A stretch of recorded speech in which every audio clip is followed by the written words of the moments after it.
रोशो ॾिठे friends group में post छा आहे? अरे हिन संडे हाणे सीरो मालपुड़ो डे अथव। छा ॻाल्हि था कयो पिया? हाँ। मां त अहिड़ी कोई पोस्ट वोस्ट ॾिठी न आहे। ख़ैर मां फोन ई न खयो आहे एॾी देर खां। पर सीरा मालपुड़ा डे इहो वरी किथां आयो? अञा पोएं हफ़्ते ई त संडे ॾींहुं दाल पकवान डे हुयो हेॾां। अरे सिंधियुनि जा खाधा हेॾा आहिनि भई 52 संडे कोई डे रखनि न तॾहिं बि खाधा घटि पइजी वञनि। सही था चओ पिया। पर हिकिड़ो कमु कर, तूं सीरो मालपुड़ो वग़ैरह न ठाहिजांइ, ॾाढी हैवी शइ आहे ऐं मां डाइटिंग ते आहियां, मां न खाईंदो आहियां भाई। छा ॻाल्हि था कयो हेॾां? हाणे सिंधियुनि जो डे फिक्स थियो आहे त उहो त ठाहिणो पवंदो न। हलंदो आहे न, ठाहींदासीं, मज़ो ईंदो। सोशल मीडिया ते फोटोज़ बि अपलोड कंदासीं, सभु गॾिजी खाईंदासीं। न यार हेॾा खाई वठिजो न, थोरो खाई वठिजो, हुन में छा आहे? ज़्यादा न खाइजो, थोरो सो खाई वठिजो, हलंदो। हल ठीकु आहे, तूं चएं थी त थोरो खाईंदुमि, ठाहे वठिजनि। हा, ऐं मां ॾाढी सुठी डेकोरेशन बि कंदमि जीअं नंबर 1 ते मुंहिंजो सीरो मालपुड़ो ठहे, मज़ो ईंदो। हेॾा हाणे मां वञा थी मार्केट, जल्दी सां सॼो सामान वठी थी अचां पई, दुकान न बंदि थी वञनि। हलो कयूं था तयारी।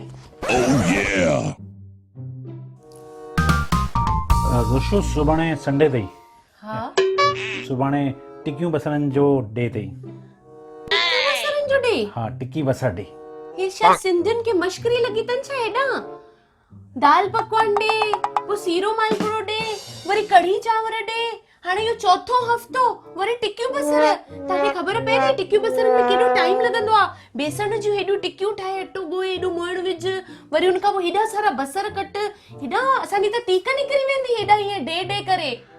ॾिस तोखे हाणे सम्झ में अचे त तूं ठाहे, बाक़ी हाणे ग्रुप में पोस्ट आई हुई त मां तोखे ॿुधायो मैं, उन मथां राजू जी वाइफ लिखियो बि अथई भई टिकी बसर जी भाॼी मां बेस्ट ठाहींदी आहियां। हा, त हाणे ॾिस तोखे ठाहिणी हुजे ठाहिजांइ, न त पोइ तुंहिंजी मर्ज़ी। मूंखे देरि थी थिए पई, मां वञा सनानु करे अचां।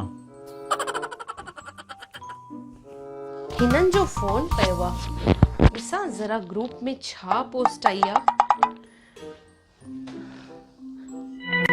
हे कहिड़ो नओ ग्रुप आहे?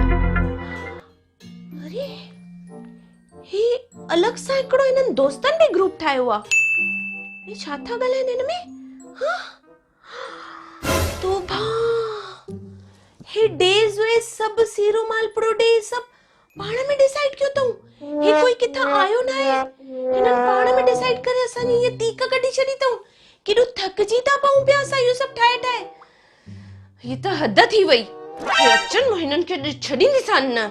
ईअं थींदो आहे छा? हीअं चरियो कयो अथऊं असांखे। तोबा भॻवान, अॼु त विया हे छुटा। अॼु ॾिसां थी पई अॼु हिननि खे सुठी सां। रोशो मुंहिंजो फोन ॾिठो छा? जी हा, ॾिठो मां तव्हांजो फोन।